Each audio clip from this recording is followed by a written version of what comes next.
નમસ્તે વિદ્યાર્થી મિત્રો, હું બારિયાલ પાદ તપોવન ગ્રુપ ઓફ સ્કૂલ તરફથી આપ સૌનું હાર્દિક સ્વાગત કરું છું। તો મિત્રો, ધોરણ 10 વિષય ગુજરાતી સાથે આજે આપણે એક ફરી સરસ મજાનો એક પદ્ય ભણવા જઈ રહ્યા છીએ।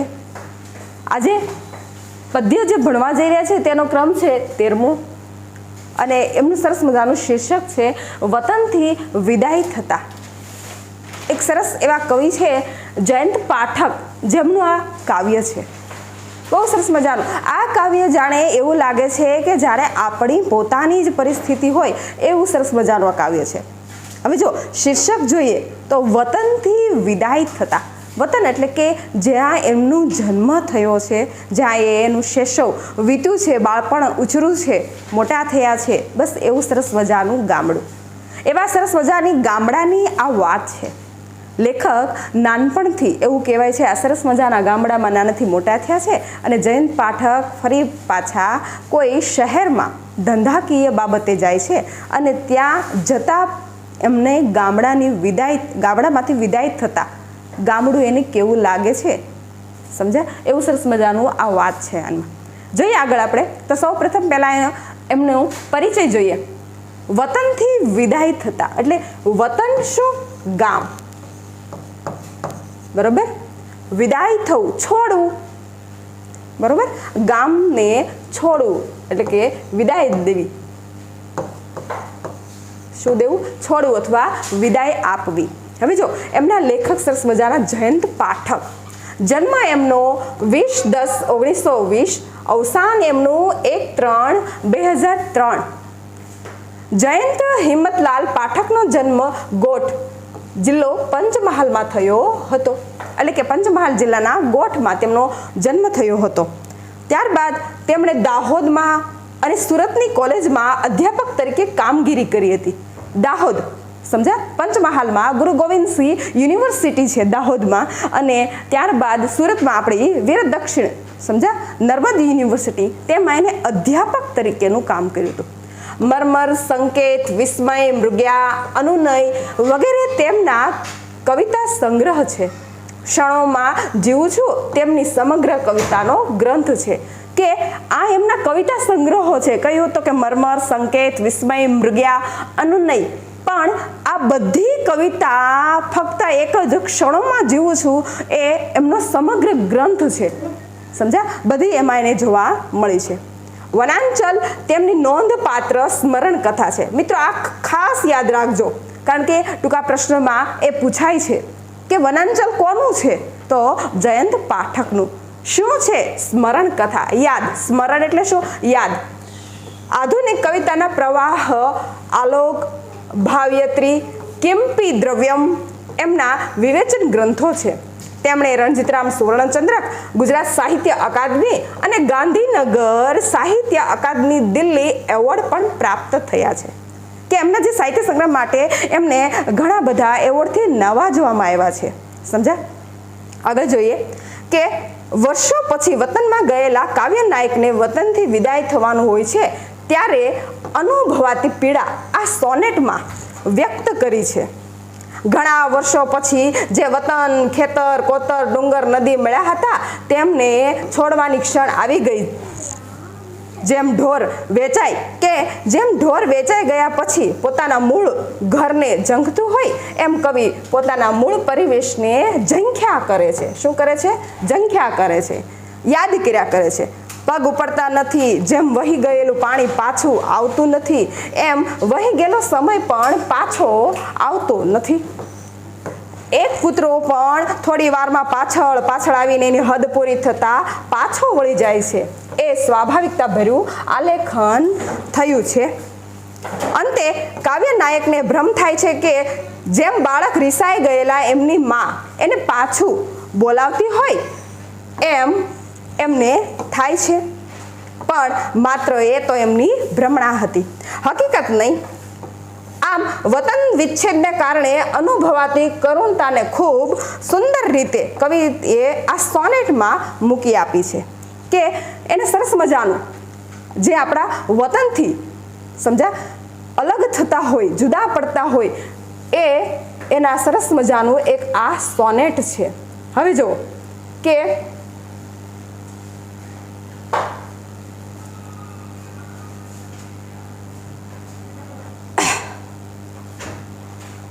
કાવ્યમાં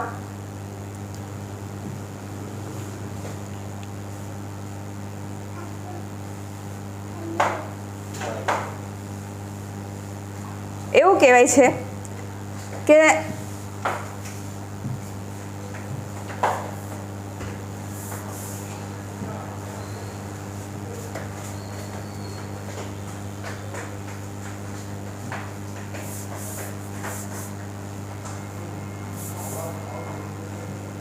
સરસ મજાનું. હવે જોઈએ કે મેં તમને વાત કરી કે આ શું છે, વતન વિચ્છેદ. હવે જો વતન વિચ્છેદ એટલે છૂટું પડવું, છૂટું પડવું.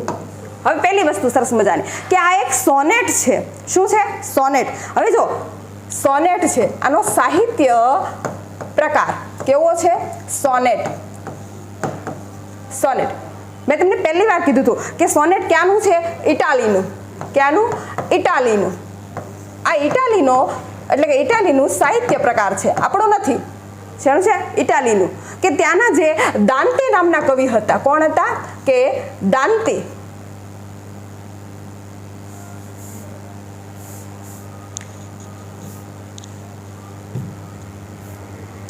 દાંતે નામના કવિ હતા, તે એના પિતા હતા. તેને સોનેટના એમ કે આના સોનેટના 3 પ્રકાર આપ્યા છે. શું આપ્યું છે? પ્રકારો. બરોબર. શેક્સપિયર શાહી સોનેટ, મિલ્ટન શાહી સોનેટ અને પેટાર્ક શાહી સોનેટ. આવા 3 સોનેટના પ્રકાર આપ્યા છે. જેમાં સૌથી પહેલા જે શેક્સપિયર શાહી સોનેટ એટલે કે પહેલો છે શેક્સપિયર શાહી સોનેટ. બીજો છે તો કે મિલ્ટન શાહી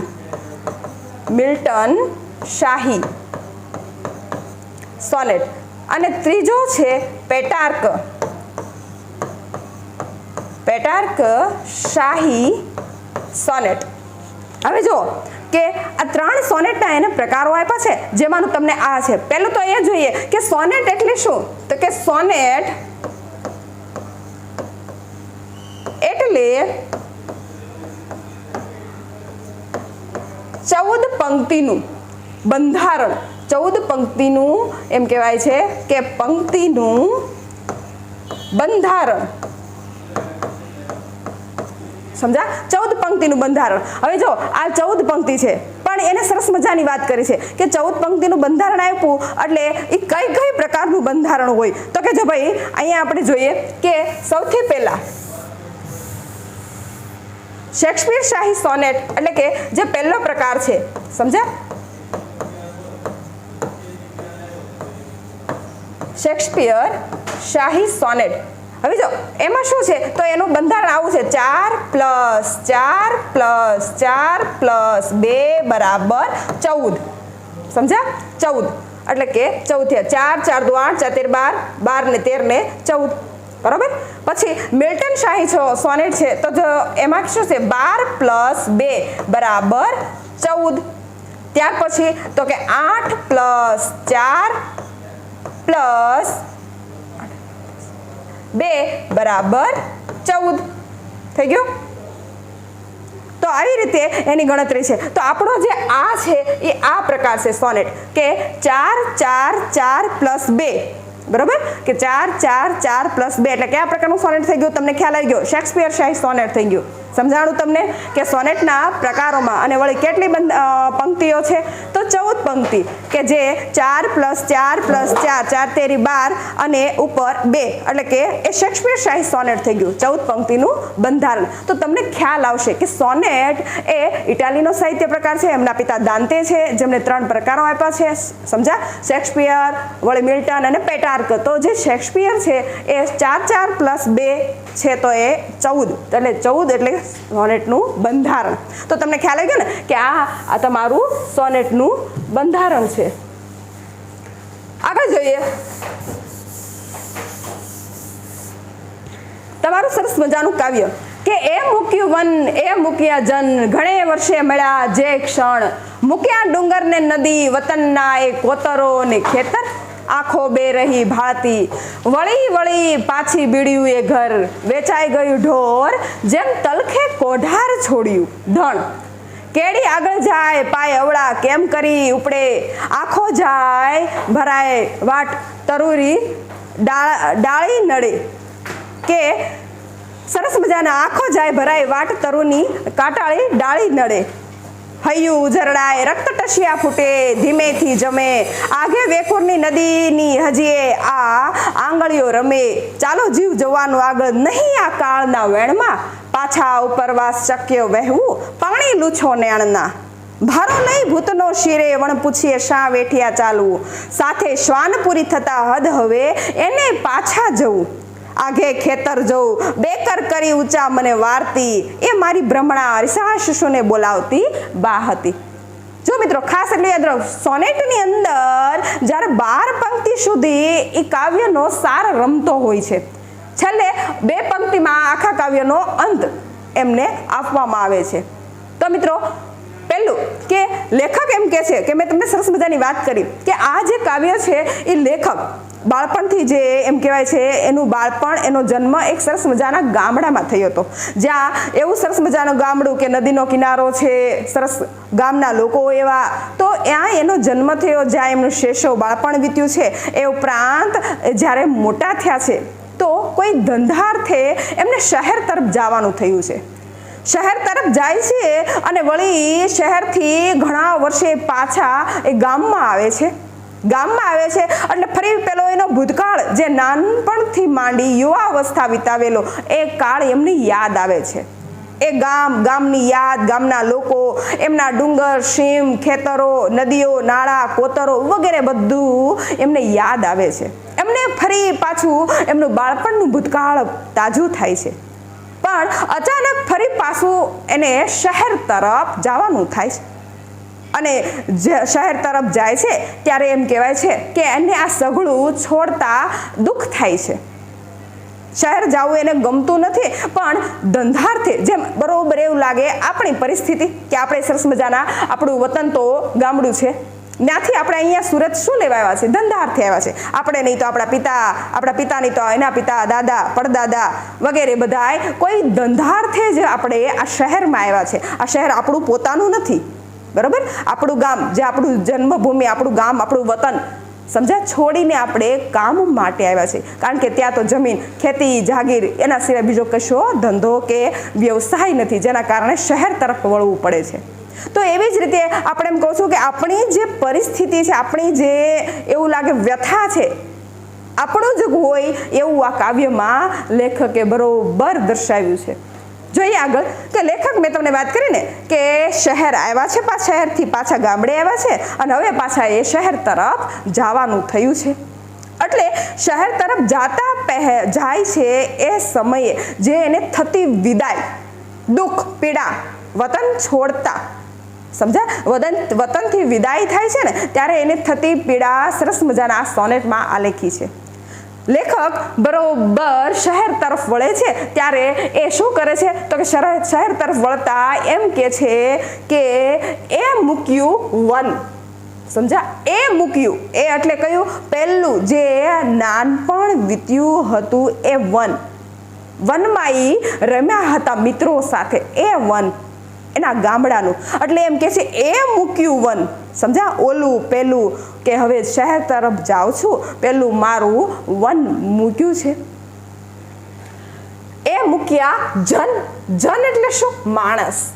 કે એ મૂક્યું વન, એ મૂક્યા જન, ઘણે વર્ષે મળ્યા જે ક્ષણ એટલે જે સમય, સમજ્યા, ઘણા વર્ષ પછી મને આજ ફરી પાછું ઓલું બાળપણનું વન મળ્યું, બાળપણના મિત્રો મળ્યા, સમજ્યા, જે મારો ભૂતકાળ તાજો થયો એ ફરી પાછો હું છોડી રહ્યો છું. એટલે લેખક એને સમજાવે છે, મૂક્યા ડુંગર ને નદી, વતનના એ કોતરો અને ખેતર, સમજ્યા, કે મૂક્યા ડુંગર, બરોબર ગામથી દૂર જાય છે ને, હવે શહેર તરફ જાય છે, એટલે કે છે મૂક્યા ડુંગર ને નદી.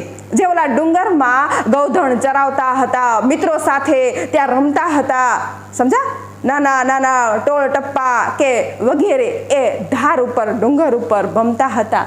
તો મૂક્યું એ ડુંગર અને નદી. નદી કે જ્યાં એ નાતા હતા, સમજા ભાઈઓ મિત્રો સાથે આપણે હોય ને તો આપણે પણ ગામડામાં જઈએ અને વળી ઉનાળાની સરસ મજાની સિઝન હોય, ડેમ કે કોઈ તળાવ કૂવો ભર્યો હોય એટલે આપણે નાવા ઉપડી જઈએ. દિવસે ન જાય, સવારના દિવસે જઈએ પણ સવારમાં ન જઈએ, કારણ કે ત્યાં કોઈ બૈરાઓ કપડાં ધોતા હોય, વાસણ માંજતા હોય, પશુ ઢોર ચરાવતા હોય, પાણી પાતા હોય તો આપણને એ નાવા ન દે. એટલે આપણે કેવો સમય પસંદ કરી? સરસ મજાનો બપોર વચ્ચેનો, સમજા 2 વાગ્યાનો સમય પસંદ કરી. શું કામ? ત્યારે બધા જંપી ગયા હોય એટલે આપણી ટુકડી લઈને ઉપડીએ અને એ સરસ મજાના નદી હોય કે તળાવ હોય, આપણે એવું સરસ મજા નાહીએ જાણે આખું તળાવ આપણું પોતાનું હોય એવું, આખી નદી આપણી. બસ એવી જ રીતે આપણે અંદર ડૂબકીઓ મારતા હોય અને નાતા હોય. કોઈ મિત્ર એવું કે આટલી હદ મારી પાણીમાં? નહીં, પણ મન મૂકીને, સમજા, સર્વ આનંદ ત્યાંય મળે છે મિત્રો સાથે. તો એ લેખક પણ એવું જ કહે છે કે એ નદી મૂકી જ્યાં અમે નાતા હતા, સરસ મજાના નદીની અંદર પેલા વીરડા ગાળતા હતા, ઘૂઘા છીપલા વીણતા હતા, જ્યાં અમારો બપોરનો સમય વીતતો હતો. એટલે એને દુઃખ થાય છે આ બધી વસ્તુ છોડતા. શહેર જાય છે ત્યારે આ બધી વસ્તુ છોડતા એને દુઃખ થાય છે. એ પોતાના હૃદયથી લાગણી એવી વ્યક્ત કરે છે કે એ ડુંગરો મૂક્યા જ્યાં અમે ભમ્યા હતા, એ નદીઓ મૂકી, એ કોતરો અને ખેતર મૂક્યા, સમજા, કે એ વતન ગામ મારું મૂક્યું, એ નદીની ભેખડ કોતરો મૂકી, સમજા, અને વળી પાછા મૂક્યા ખેતર જ્યાં અમે હળ ચલાવતા હતા. પપ્પા હળ હાકે ને, આપણે સરસ મજાના હળની ઉપર બેસી જાય, બરાબર ને, ચાસ પાડતા હોય ખેતરની અંદર તો કેવી મજા આવે. તો એ વળી આખા ખેતરની અંદર દોડધામ કરીએ, ઝાડવે તો સરસ મજાના ચડીએ, આંબળી પીપળી હોય રમીએ, વડલો હોય તો વડવાઈએ, ટીંગાઈએ, વાંગડા જેમ ટીંગાઈએ, અરે સરસ હિસકા ખાઈએ. તો ઈ ખેતર, ઈ વાડી, ઈ મૂક્યું. આખો બે રહી ભાતી, વળી પાછી બીડ્યું એ ઘર. કે આંખો, લેખકની આંખો ઈ સમગ્ર વસ્તુ છોડતા ભાળતી રહી છે, બધું જોવે છે, નિરીક્ષણ કરે છે. આપણે, તમને ખબર છે ને કે બરોબર આપણે દેહમાં ગયા હોય, વેકેશન હોય કે પછી હમણાં આપણે કોરોના સિઝનમાં બધા દેહમાં કેવું સરસ રહ્યા, તો એ દેશમાં આપણે ગયા હોય અને પછી આપણી ટિકિટ સુરતની લખાવાય ને ત્યારે બરોબર એમ થાય 5 વાગે કે 6 વાગ્યાનો બસનો ટાઈમ હોય ને એટલે હૃદયના ધબકારા ઉપડવા મળે. કેમ? તો શહેર નથી ગમતું, ઓલું મોકળું મેદાન ગમે છે. એ છોડતા હૃદયના ધબકારા ઉપડે. એમાં વળી કોઈ બસનો હોર્ન વાગે તો બસ હવે પૂરું થયું, હવે જવાનું નક્કી થઈ ગયું, બરોબર.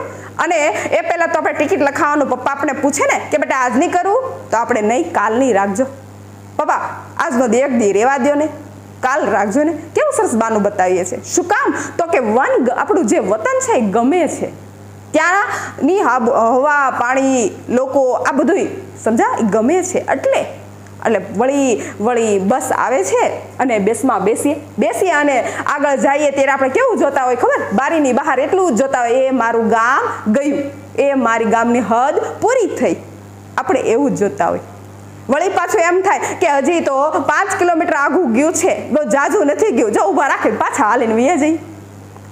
એટલું ગામ વાલું છે. એમ લેખકને એવું જ વાલું છે. લેખક પણ એ જાય છે અને એની આંખો વળીને પાછું વળું જોઈ રહી છે. ઓલું એનું ઘર જે દરવાજા બંધ કર્યા છે, તાળા માર્યા છે. વેચાઈ ગયું ઢોર જેમ તલખે કોઢાર છોડ્યું દણ. જો મિત્રો, આ એક ઉદાહરણ છે. કાવ્ય સમજાવવા માટે લેખકે અહીંયા સરસ મજાનું એક ઉદાહરણ આપ્યું છે. અને ઉદાહરણ પાછું કેવું છે ખબર? ઉપમા અલંકાર, જેમ, જેવું, જેવા, જેની સરખામણી કરવામાં આવે, બરાબર. તો એને શું કે? ઉપમા અલંકાર. તો અહીંયા લેખક એમ કે છે કે એની સરખામણી કોના સાથે કરવા મળી છે? કે ઓલા ઢોર સાથે, માણસ નહીં હો. કેવા ઢોર સાથે? કે જે ગાય ભેંસ હોય, આપણે નાનીથી એને પાળ્યા હોય, મોટા કર્યા હોય, આપણે દૂધ દેતા હોય, એક આપણું એને એમ લાગે કે આ બધા મારા છે, મારી ફેમિલી છે. અને અચાનક તમે એને કોઈ બીજા ઘરે, બીજે ખીલે બાંધી આવો અથવા બીજા ઘરે વેચી આવો અથવા બીજા ગામ દઈ આવો તો જોજો એને આ દોવા નહીં દે, ખીલો તોડાવશે. બીજું, ઘણા ઢોર તો ત્યાંથી પાછા આપણા ઘરે વહી આવે.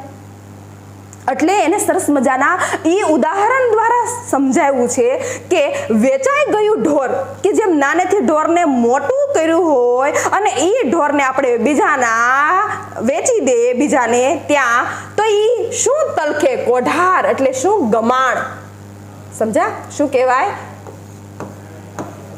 ગમાણ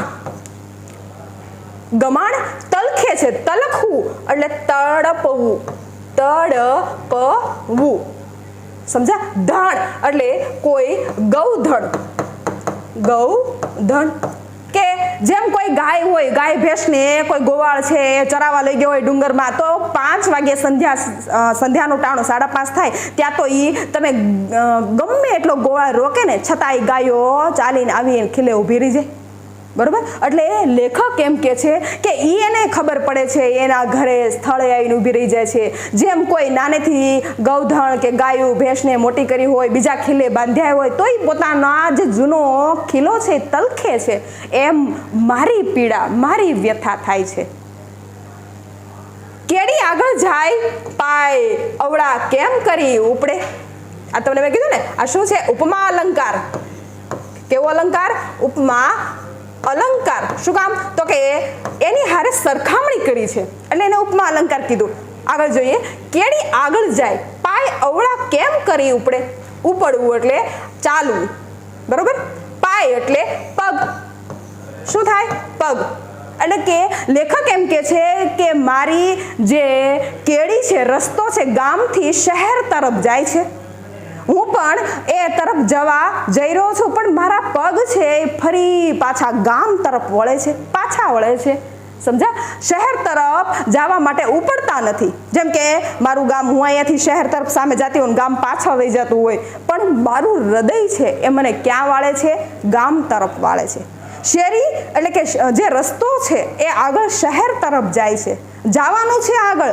છતાં પગ મારા અવળા ઊંધા પડે છે ગામ તરફ પાછા જવા માટે આંખો ભરાઈ જાય સમજા આંખો જાય ભરાય વાટ તરુની કાટાળી ડાળી નડે તરુ એટલે શું વૃક્ષ શું થાય વૃક્ષ બરોબર કાટાળી એટલે કે જે વૃક્ષને કાંટાવાળી ડાળી છે એ આંખ જાય ભરાય વાટ એટલે રસ્તો અને શું કહેવાય વાટ એટલે શું કહેવાય રસ્તો બરોબર રસ્તો એને વાટ કહેવાય એટલે કે આંખો જાય ભરાય વાટ તરુની કાંટાળી ડાળી નડે લેખક રસ્તે જાય છે બરોબર એમ કે છે કે રસ્તાની અંદર મને કાંટાળી એક કાંટાવાળી ડાળી નડે છે આંખે મારી આંસુથી ભરાઈ જાય છે જો કઈ લેખકને શહેર તરફ જાય છે એટલે રસ્તામાં કોઈ કાંટાની ડાળી નથી નડતી પણ એમ કે છે કે ઈ વેદના કેવી છે દુઃખ જેમ કોઈ કાંટો ચૂભતો હોય વાગતો હોય ને એવી મને પીડા થાય છે વતન છોડતા અને આંખમાં આંસુ આવે છે વતનને છોડતા એમ કે છે કાંઈ કોઈ કાંટાની જાળી મારતું નથી બરોબર સમજાણ હૈયું ઉજરડાય રક્ત ટસિયા ફૂટે ધીમેથી જમે જમે એટલે જરે શું થાય જરે શું જરે તો કે રક્ત લોહી ટસિયા એટલે બરોબર એમ કહેવાય છે જો હૈયું એટલે શું થાય હૃદય રેડી ઉજરડાય એટલે ઘસરકો લીટો શું કહેવાય ઘસરકો અથવા લીસોટો આપણે કહીએ ને લીસોટો ફૂટે એટલે નીકળવું ધીમેથી એટલે ધીમે ધીમે જરે એટલે પડે હવે જો જરે એટલે શું કહેવાય જરે છે એટલે પડે છે સમજ્યા જમે એટલે કે જરે શું જરે રક્ત લોહી ક્યાંથી જરે તો કે ટસિયામાંથી ટસિયો ક્યાંથી આવ્યો ઉજરડાથી ઉજરડો ક્યાં થયો હૈયામાં શેનો થયો કાંટાનો કોઈ કાંટો એમ કે છે લેખક કે મને હૃદય ઉપર વાગ્યો હોય અને એની ઉપર જેમ આપણે કોઈ નખ વાગ્યો હોય કેમ લીસોટો પડી જાય એમ ઘસરકો પડી ગયો છે અને એની ઉપરથી લોહી જામી ગયું છે અને ટીપે ટીપે નીચે પડે છે જરે છે એટલે પડે છે સમજ્યા લેખક કે છે કે મારા હૃદય ઉપર કોઈ કાંટાઓ માર્યો હોય અને હૃદય ઉજળાણું હોય એવી જ રીતે ઉજળાણું અને એમાંથી લોહી જામી અને ટીપે ટીપે પડે છે જો કોઈ હૃદય ઉપર કાંટો વાગે નહીં, પણ શેનો વાગ્યો છે? વતનથી છૂટા પડતા એની પીડાનો કાંટો વાગ્યો છે. આગે વેકુરથી નદીની હજી આંગળીઓ રમે, કે બરોબર ગામ છૂટ્યું છે, હવે તો ગામની હદ પાદર પણ વટી ગયા છે, સમજા, ગોંદરો વટી ગયા છે, પણ ત્યાં એમ કે છે કે આજે હજી મારી આંગળીયું મારી હારે નથી, પણ એ મારી નદીની વેકરમાં રમી રહી છે. ચાલો જીવ જવાનું આગળ, નહીં આ કાળના વેણમાં. વળી પાછા એ પોતાને મનાવે છે, એ જીવ સમજા, જવાનું ક્યાં છે? કાળના વેણમાં આગળ. એ જે શબ્દ કે છે કે ચાલો જીવ, એ કેવો લાગે છે ને? કાળ મુખો. એ વેણ કેવું લાગે છે? કાળ મૂકું. ક્યાં જવાનું કે છે એ વેણ? આગળ શહેર તરફ. એટલે એને ગમતું નથી કે ચાલો જીવ જવાનું આગળ, નહીં આ કાળના વેણમાં. પાછા ઉપરવાસ શક્ય વહેવું પાણી લૂછો નેણના. ઉપરવાસ એટલે જે ઉપરનો ભાગ હોય એ શું? તો કે એમ કે છે કે ક્યારેય તમે જે મોભારાના પાણી નીચે પડતા જોયા છે, પણ નીચેના પાણી મોભારે ચડતા જોયા નથી. ઉપરવાસ એટલે ક્યાં? જે વરસાદ થતો હોય એની આગળની દિશા, સમજાય, એને ઉપરવાસ કહેવાય. કે અહીંયાથી આગળ હોય એને ઉપરવાસ. ઉપરવાસમાંથી જે પાણી આવ્યું છે એ પાણી તો હવે પાછું નથી જવાનું, સમજા, એ તો શક્ય છે જ નહીં. જે મોભારાનું પાણી નીચે પડે એ નીચે પાણી ફરી પાછું મોભારે ચડે નહીં, એવી વાત છે. એટલે એ એમ કે છે કે પાછા ઉપરવાસ શક્ય વહેવું, કે હવે આવેલું ઉપરવાસમાંથી પાણી જેમ પાછું ન જાય એમ હવે મારે ગામડે પાછું જવા હે નહીં. એટલે હે મારી હૃદય, હે આંખ, જે પાણી નીકળ્યું છે ને આંખની અંદરથી, આંસુ નીકળ્યા છે ને, એને લૂછી લ્યો. ભારો લઈ ભૂતનો શિરે વણ પૂછીએ શા વેઠિયા ચાલુ. કે ભારો લઈ શિરે, શિરે એટલે મસ્તક, ભૂતનો એટલે ભૂતકાળનો, સમજા, ભૂતકાળ. શું લઈ? ભારો, કે વણ પૂછીએ, પૂછ્યા વગરનું. શું કહેવાય? પૂછ્યા વગરનું. વેઠિયા વગર મહેનતાણું કર્યા કામ કરવું, સમજા, મહેનત વગરનું, સોરી, મહેનતાણું મળ્યા વગરનું કામ કરવું. એટલે એમ કે છે કે ભારો લઈ ભૂતનો શિરે વણ પૂછીએ શા વેઠિયા ચાલુ. ભારો એટલે કેવો ભારો છે? કઈ લાકડાનો કે એનો કોઈ ભારો નથી, કે નીણપુળો એવો નથી, પણ ભૂતકાળનો ભારો. એમ કે છે કે ઓલી ભૂતકાળની યાદો પડી છે ને એનો ભારો લઈ શિર ઉપર હવે પૂછ્યા વગરનું ઓલું પેલું શહેર છે ને, જ્યાં આપણે એમ કહીએ છીએ કે વગર મહેનતાણું મળે એવું કામ કરું, વેઠ ઉતારવી ન્યા ચાલુ. સાથે શ્વાનપુરી હદ થતા હવે એને પાછા જવું. શ્વાન એ સંસ્કૃત શબ્દ છે જેને કહેવાય કૂતરો. શું કહેવાય? કૂતરો. એ કેવો શબ્દ છે? સંસ્કૃત. કે બરોબર હદ એટલે સીમા, ગામની સીમા. એટલે કે છે કે બરોબર એક મારો ગામનું કૂતરું મારી સાથે આવતું હતું અને મારી ગામની હદ પૂરી થઈ, સીમા પૂરી થઈ, એને ખબર પડી ગઈ, એ પણ પાછું વળી ગયું. એટલે હવે લેખકને વધુ દુઃખ થાય છે કે કૂતરો પણ હતો. આપણે ખબર છે ને, આપણું ગામનું કૂતરું હોય ને તો એ આપણું હરખ થાય, આપણને ગમે છે. માણસ તો ઠીક, પણ ગામનું કૂતરું હોય તો આપણને એમ લાગે એ મારા ગામનું છે, એમ અંદરથી હરખ થાય છે, હૃદયથી હરખ થાય છે. એટલે લેખક પણ એમ કહે છે કે એક કૂતરો હતો મારો ગામનો, મારી હારે હતો, પણ ગામની હદ પૂરી થતા એને ખબર પડી ગઈ અને પાછું વળી જવાય એ પાછું વળી ગયો છે. એટલે લેખકને વધારે દુઃખ થાય છે. આગે ખેતર જો બેકર કરી ઊંચા મને વારતી, એ મારી ભ્રમણા રીસા શિશુને બોલાવતી બા હતી. આ બંનેનો જવાબ મેં તમને કીધું ને કે છેલ્લે સોનેટમાં છેલ્લી બે પંક્તિમાં અંત આપી દે છે લેખક. તો આગે ખેતર જો બેકર. હવે જો એક વસ્તુ ખાસ ધ્યાનમાં રાખજો કે આ જ્યારે કોઈ પણ પરીક્ષાની અંદર આ વાક્ય પૂછવામાં આવે અને કર હેઠે અંડરલાઈન કરી હોય તો એ શ્લેષ અલંકાર બનશે. કેવો બનશે? શ્લેષ અલંકાર. હવે શ્લેષ અલંકાર કઈ રીતે બને? તો કે એક જ શબ્દના બે અર્થ થતા હોય. કેવા થતા હોય? બે અર્થ. એટલે કે કર એટલે શું થાય? કાર્ય. અને બીજું કર એટલે શું થાય? હાથ. શું થાય? હાથ. બરોબર. એટલે કર છે એક થાય કાર્ય અને એક થાય હાથ. એટલે જો પરીક્ષાની અંદર અલંકારમાં આ વાક્ય પૂછે અને કર હેઠે અંડરલાઈન કર્યું હોય તો શ્લેષ અલંકાર બનશે. અને જો શ્લેષ અને ખેતર હેઠે કરી હશે ને તો કેવો બનશે? સજીવારોપણ. કારણ કે આપણને ખબર છે કે નિર્જીવને હલન ચલન કરતી દેખાડે તો સજીવારોપણ. હવે કઈ રીતે? તો કે ખેતર બે હાથ ઊંચા કરીને બોલાવે છે. સમજા? તો ખેતર કાંઈ બે હાથ ઊંચા કરીને બોલાવે નહીં. એટલે જો ખેતર હેઠે અંડરલાઈન કરી હોય તો સજીવારોપણ અલંકાર બનશે. અને જો કર હેઠે હશે તો શ્લેષ અલંકાર બનશે. કર એટલે કાર્ય અને કર એટલે હાથ. એક જ શબ્દના બે અર્થ થતા હોય તો શ્લેષ અલંકાર. રેડી? અને ખેતર હેઠે હોય તો સજીવારોપણ નિર્જીવને હલનચલન કરતું દેખાડે. એટલે આ પંક્તિ તમારી આઈએમપી છે. ક્યાં? અલંકાર માટે. બોર્ડની પેપરમાં જો આ પંક્તિ અને પાઠ્યપુસ્તકને અનુલક્ષીને જો મૂકી દીધી ને તો આમાં બે અલંકાર નીકળે છે. રેડી? ઓકે.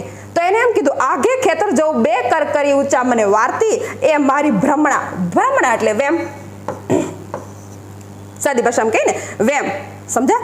રીસા શિષ્યને બોલાવતી બા હતી. એટલે લેખક એવું કે છે કે બરોબર સીમ વટા હદ વટા ગામની ત્યારે જાણે બે હાથ ઊંચા કર્યા અને એને એવું લાગે છે ઓલું ખેતર મને બોલાવે છે બે હાથ ઊંચા કરી. કોઈ શિશુ રિસાઈ ગયું હોય ને અને એની માં જો એને મનાવતી હોય ને એવી જ રીતે મારા ગામની સીમ ખેતર મને બોલાવે છે. તો મિત્રો ખ્યાલ આવ્યો ને તમને આખા સોનેટની અંદર? રેડી? તો 14 જે આપણે કઈ 12 પંક્તિમાં એનું સરસ મજાનું કાવ્ય રમાડ્યું છે અને છેલ્લે આપણે 2 પંક્તિમાં એને ઓટ અંત આપ્યો છે. અને શેમાંથી લેવું? અંતરિક્ષમાંથી. રેડી? તો હાલો હવે થોડુંક સ્વાધ્યાય જોઈ લઈએ. તો જોઈએ હવે આપણે સ્વાધ્યાય. સ્વાધ્યાયમાં જો કે કવિને શાની ભ્રમણા થાય છે? શાની ભ્રમણા થાય છે? તો કે વિભાગ એ બે હાથ ઊંચા કરી બોલાવતી માતાની ભ્રમણા થાય છે. બીજું, વતનથી વિદાય થતા કવિ અનુભવે છે. શું અનુભવે છે? તો કે વતન માટેનો તલસાટ. વતનથી વિદાય થતા કવિ શેનાથી દૂર થાય છે? તો મિત્રો આ ખાસ યાદ રાખજો કે શેનાથી દૂર થાય છે? કે ડુંગર, સમજા, નદી, તળાવ, નદી, સમજા, ડુંગર, નદી, જન, ખેતર, કોતર વગેરે વગેરે જે તમારા પાઠ્યપુસ્તકની અંદર મેં એવું કીધું હતું કે શરૂઆતમાં જે સમજા તો એમાં નીકળે છે કે વતનથી વિદાય થતા કવિ શેનાથી દૂર થાય છે? કે ડુંગરોથી, ખેતરોથી, કોતરોથી, ઓલા માણસોથી, સમજા, વનથી, આનાથી એ જુદા પડી રહ્યા છે. પછીનો પ્રશ્ન જુઓ કે કવિના પગ આગળ જવા માંડ માંડ ઉપડે છે. કારણ કે તો કે કવિ પાછા પગ ક્યાં પડે છે? અવળા ખેતર તરફ, ગામ તરફ. ત્યાર પછી જો 7-8 લીટીમાં વતનથી વિદાય થતા કવિની વેદના તમારા શબ્દમાં લખો. તો જો તમારા શબ્દમાં લખવાનું કીધું એટલે તમને ખબર છે કે વતન થી વિદાય થતા જેનો સાર છે સમગ્ર લક્ષી. રેડી? તો આ તમારો એમપી છે. જ્યાં કવિતા છે એ પંક્તિ સમજાવો એ તો મોટા પ્રશ્ન અંદર પૂછાશે નહીં. એટલે આ જે તમારે પાકો કરવાનું છે અને પાછો છે તમારા શબ્દમાં લખો. રેડી? તો સમજાણો મિત્રો? તો આપણે બસ અહીંયા સુધી રાખીએ અને આગળ નેક્સ્ટ ટાઈમ ફરી પાછો ભણીશું. ઓકે, અસ્તુ.